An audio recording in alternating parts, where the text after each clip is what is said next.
Hello everyone, আজকে recipe বাটা মাছের ঝোল। তো বাটা মাছের ঝোলটা বানানোর জন্য এটা কিন্তু নিরামিষ, আগেই বলে দিই।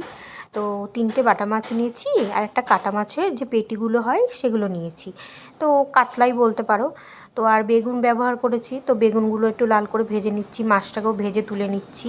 তো ওই তেলের মধ্যেই শুকনো লঙ্কার পাঁচফোড়নটা দিয়ে আলুটা দিয়ে দিলাম। তা আলুটা দিয়ে একটু ভালো করে যখন লাল লালভাবে ভাজা হয়ে যাবে, আমি এখানে কিছুটা দেখো মশলা বলতে সেরকম কিছুই নেই, ধনে জিরে লঙ্কার গুঁড়ো আর দিয়েছি টমেটো আর কাঁচা লঙ্কা বেশি করে, আর জিরেটা দিয়েছি, দিয়ে একটু মিহি করে পেস্ট করে নিয়ে আমি এটা একটু জল দিয়ে গুলে নিলাম। তারপরে সেটা ভেজে রাখা আলুর মধ্যে অ্যাড করে দিলাম। তারপরে স্বাদ মতো নুন দিলাম আর কিছুটা টমেটো কুচানো সেটাও দিয়ে দিচ্ছি।